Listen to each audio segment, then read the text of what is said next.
and welcome to the last episode of Bring It Up. It's me, Chiara. And me, Sarah. Welcome back, guys, to the last episode. How are you? Are you ready for this last episode? Yeah, this is the last episode we are going to record, but more than an ending, we would like to see it like a link to the future of our society, because we are going to hold a conversation today with our guests that we hope will contribute to shape a more inclusive society. In particular, today we are going to talk about children and young migrants.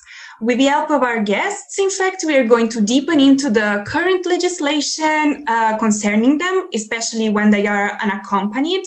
And then we are going also to listen what it is like to work and volunteer with refugees and asylum seekers. But before, in case you missed it, as volunteers, we are currently involved in a campaign called Second Arm, Second Life. And with it, we want to help Kuram, who's a young man from Pakistan who 10 years ago lost his, when he was 16, he lost his right arm. And we want to help him to get a new one. In this way, we hope he will be able again to enjoy his life fully. And you can support him too by doing a donation. And for this reason, we are going to leave all the details and the direct link to the campaign directly in the description. So, Sarah, now, would you like to introduce our guests? Yes, of course. So today with us, we have Ilaria and Giusy. Welcome, girls. How are you? We are good. Thank you. Everything is fine. It's very, very nice to have you here. So we asked Ilaria and Giusy to be with us today in order to talk about this topic because it's related to their life and work experience. So I think we can start with a little bit of background to get to know our guests a little bit more. So Giusy or Ilaria, if you want to start, you can introduce yourself a little bit. Okay, I will start. So yes, I'm Ilaria. I'm a legal counselor, legal advisor, and specialized in migration law and international protection. Since 3 years, more or less now, I work in supporting refugees and asylum seekers during their asylum law procedures. And I worked mainly in Italy, Switzerland, and Greece. Thank you, Ilaria. What about you, Giusy? Hello. I want to thank you for inviting me at this podcast. And I'm from Italy, and I graduated in Science for Development Cooperation at the University of Turin. And I have a strong interest in humanitarian issues, and I did a lot of volunteer and work experience with migrants, both in Italy and in Greece.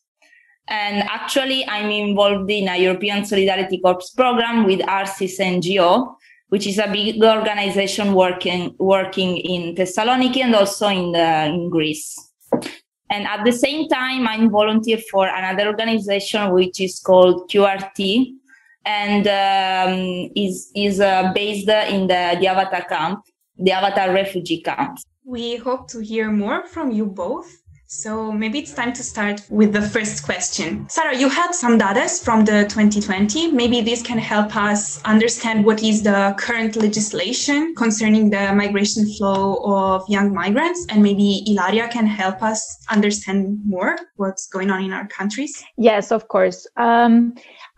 I have some data regarding the numbers because when it comes to migrants, I think we are convinced, or maybe most of people in Europe are convinced that migrants are invading Europe in some way, but the numbers are in reality much smaller than we think, actually.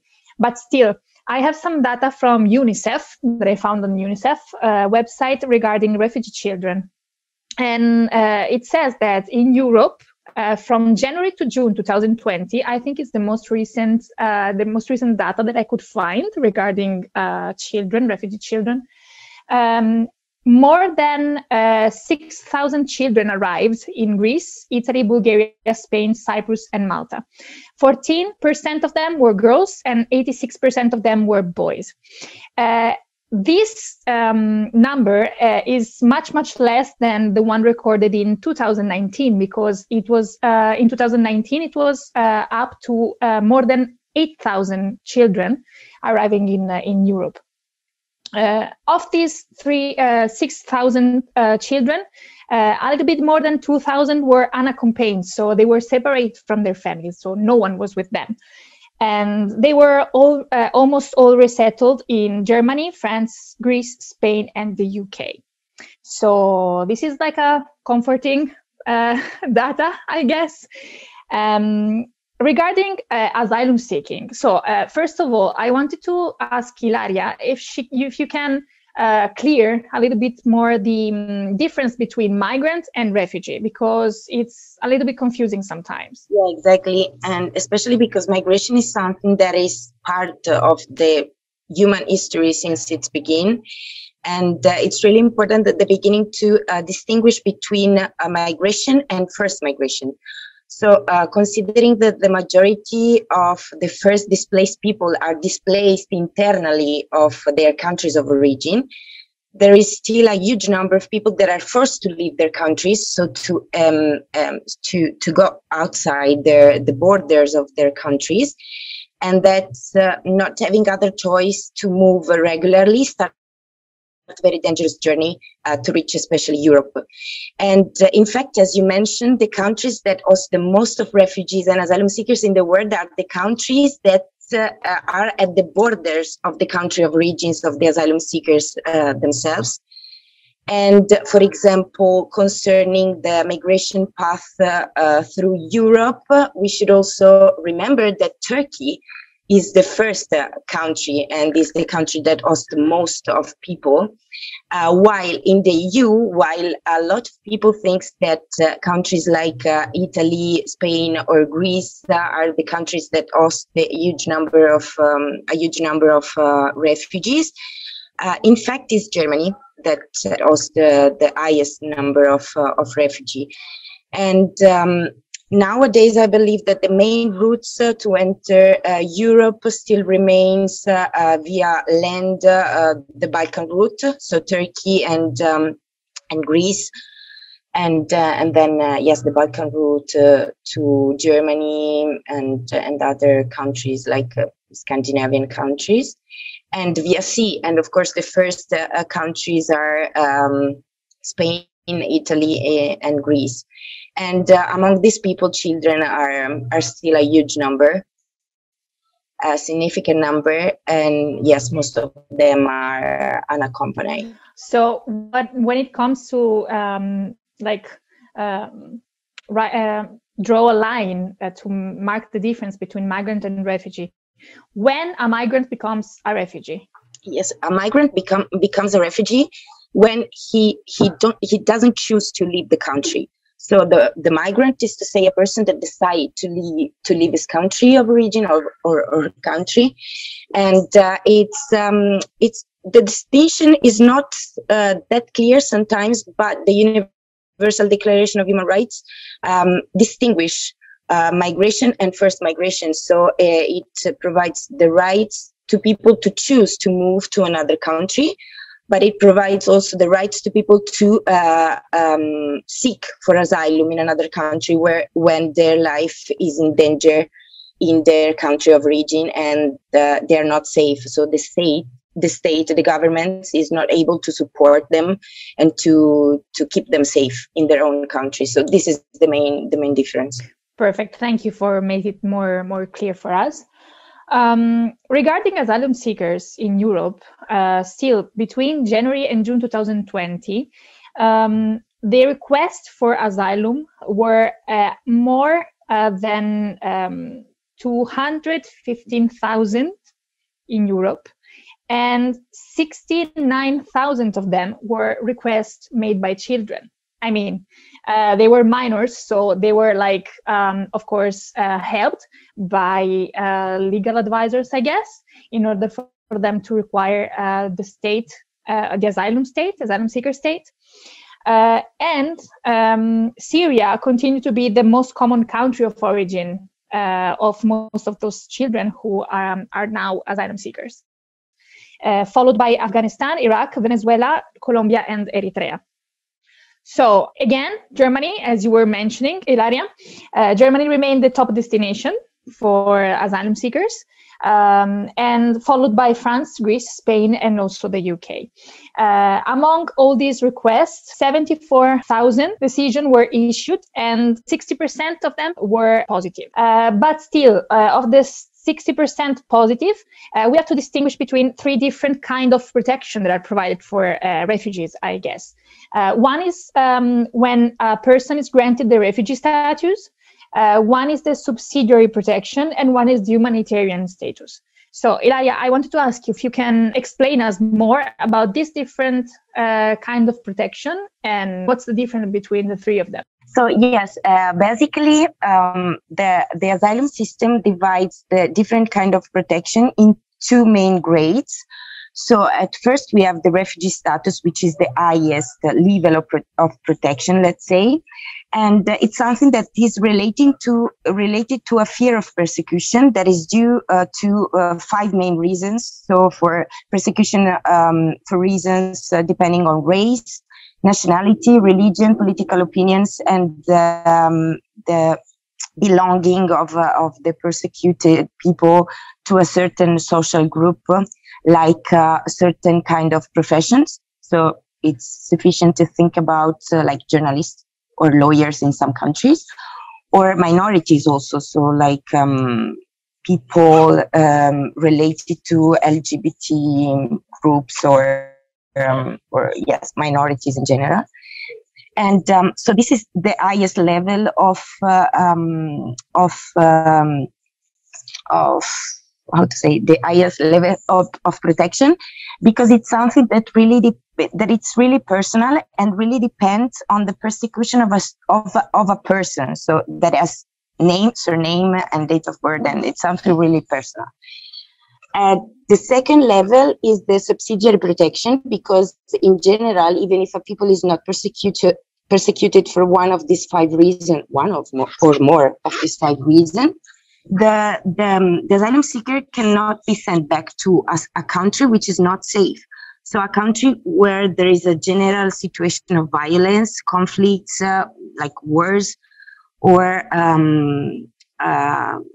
the risk of being mistreated, and the risk of being tortured, and so on.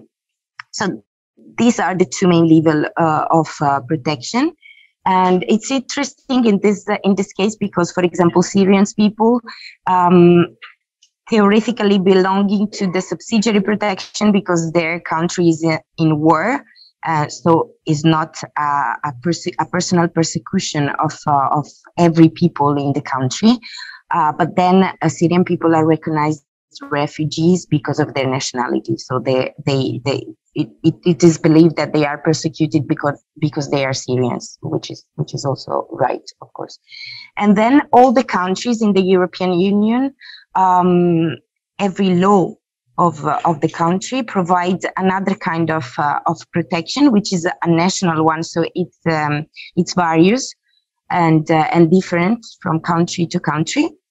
And for example, in Italy, we have different kind of protection for special cases, which was the humanitarian, so-called humanitarian protection, and also in Greece there are some kind of other protection provided for special cases. So for cases of people that are not persecuted for one of the five reasons mentioned in Article 1 of the Geneva Convention, but that cannot be sent back to their country of origin because they have like health issues or a particular personal situation that needs protection. Ilaria and Giusy, now that you mentioned Greece, what is that those young people face when they arrive in Greece? Can I answer? As I said before, I'm volunteering in the refugee camp, and I think this is the baddest situation for minors here in Greece. And it is so sad because, for example, minors who are living in the camp have many problems in attending the school. A lot of time for them is not allowed to go to the school with their Greek peers. and especially in this pandemic situation, which the school were closed for a long time, and the camp was closed, and the family couldn't even go out for buy food, medicine, and whatever. This for me is one of the worst situation. We have a lot of different situations. For example, the lack of hygiene, the camp, obviously, the lack of medical insurance, the lack of the presence of a lot of sickness like diarrhea because of the lack of clear water. And for this reason, a lot of organization and non-governmental organization works a lot for help these people, these children, and their help is so strong. And for example, QRT has a specific medical staff, which is composed by all volunteers. And every day they work a lot to help these children. I want to specify the situation in the camp because there are people who are registered in the government list and people who are not registered. And these people who are not registered is like they don't exist for the government, and they are forced to live in the tents. You can imagine the situation of a children who is forced to sleep on the ground and with all the meteorological situation under the rain, the snow, and whatever. You just reminded me of an article I read that a former volunteer of Balkan Hotspot wrote about the resignation syndrome. Psychologists are noticing that it's happening among these young people, given the fact that it's told to them that they are going to escape from a reality of constant danger. They will arrive to Europe and have a different, way better living condition. And then what they face is exactly what you described. These young people that are not experiencing any sort of protection from the adults, or they don't feel like they are receiving it enough, at least. They lack also of vital medical care, and so they become prone to depression and suicidal thoughts. Further research showed also that it's very easy to exit this status by just feeling welcomed, wanted, protected. So also, sorry if I go ahead. Also, the psychological point of view is very, as you said, is very important, because both in the camp situation that in the shelter where I work with ARSIS, where children are more protected, in the psychological point of view, they are growing up faster, because they feel a lot the weight of their situation. In the camps, for example, children live with their family and they act like they are adults. They keep all their problems and try at 6, 7 years old to help their relatives and their parents, and yes, when you, for example, you speak with them, it's like you are speaking with an adult. Yes. And if I can also mention something, that what Giusy was telling and was describing, it's so true and so important, because it underlines the paradox that there is among and between and unaccompanied children, especially in Greece. Because theoretically, there is a convention, which is the Convention of New York on the Rights of the Child of 1989. And it provides rights for all the children, no matter if they are accompanied or unaccompanied. And this is also a huge difference between the reception system in Italy and in Greece, because, for example, in Italy, if you are a family, the family usually have a place to stay in a situation that that support also all the rights of the child. While in Greece, unaccompanied children in some ways have more rights than the children that are with families, because as Giusy mentioned, and I also volunteer with RCs, unaccompanied children are hosted in shelters or in the safe zone inside the camps, the refugee camps, and they are supported by a lot of people, and they are granted with the basic services, basic needs, and basic rights of the child, of every children. While the children that are there with their families are in a complete different situation and are really lost. Yeah, as you mentioned before, you were also here in Greece volunteering for like supporting migrant children. So I wanted to know if during your staying here in Greece, if you remember some of the stories that like you got to know many children, and if some of their story impacted on you, and which ones were the most touching, let's say, for you? Well, this is a good question. Yes, I guess all the stories are touching, and yes, all the stories are significant in some ways.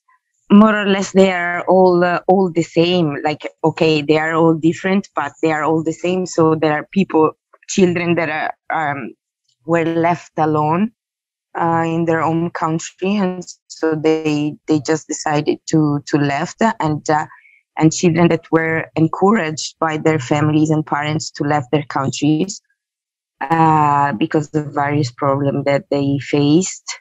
Giusy, what about you?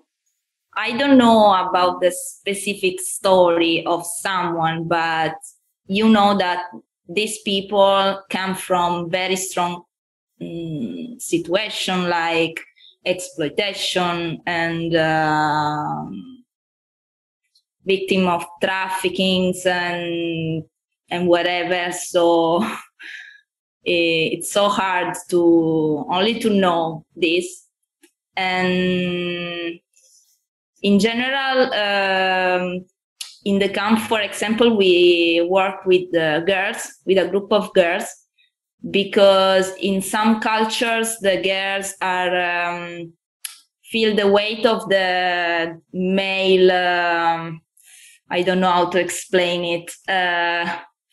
It's like they are following some female rules, in some cultures, and we try to work with the small girls to let them to feel free to express without male eyes, to be themselves.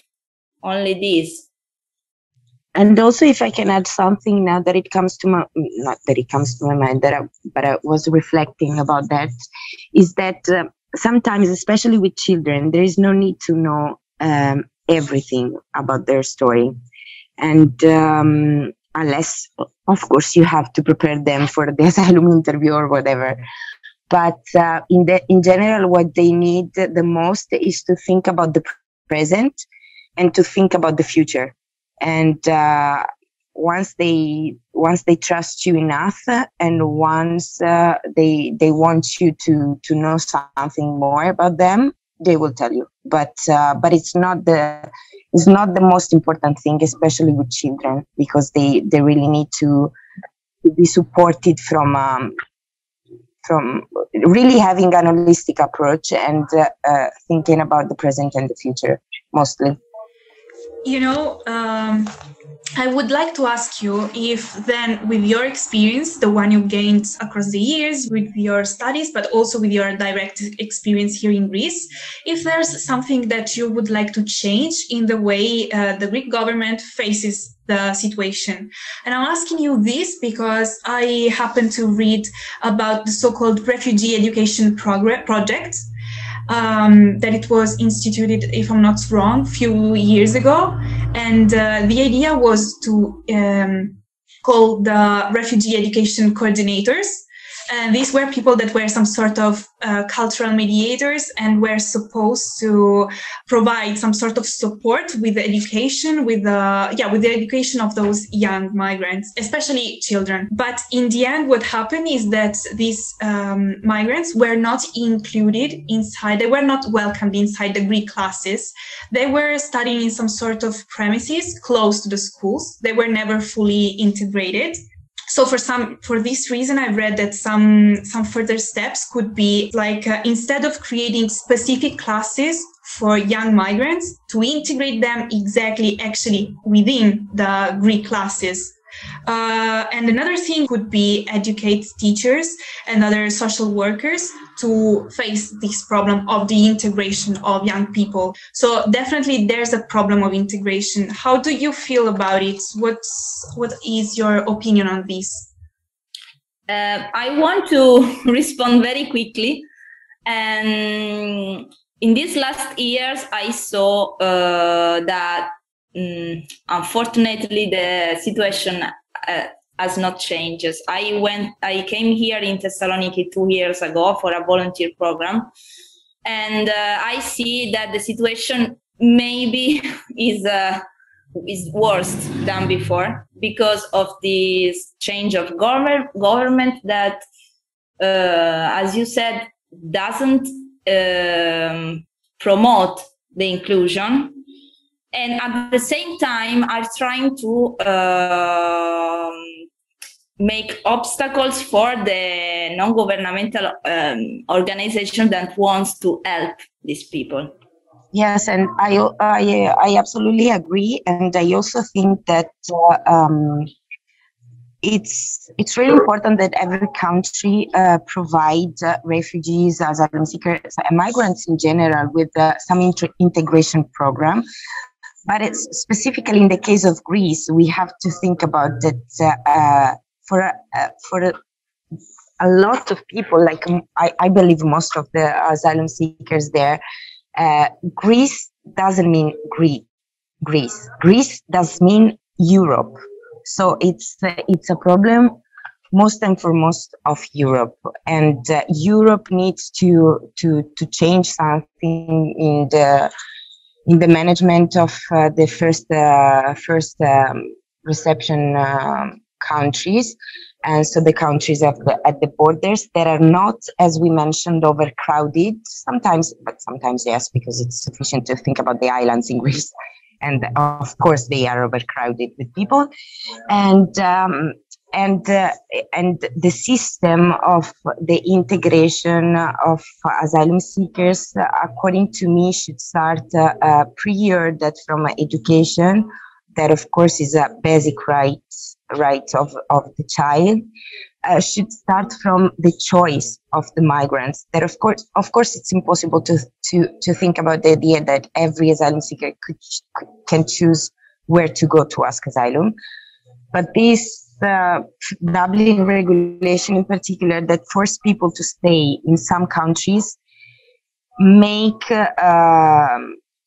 things worse when it comes to integration, according to me. So this is really the first thing that I would change, and I would take into more consideration the will of the asylum seekers and children in particular. Thank you very much, girls, for your witness, because this is how we can understand more of what is going on. Yeah, thank you for being with us, girls. Your participation was absolutely amazing for us. And I think also all our listeners are going to appreciate your words and, of course, what you are doing for people. So, guys, as Chiara was saying, this is the last time we're going to record an episode. This is it. Our time in Greece has almost come to an end. But we really hope that you like this podcast, this series of podcasts, and you could, who knows, reflect on all the topics that we talked about and appreciated them as much as we did. So thank you very much for being with us, guys. And, well, what to say, just bye.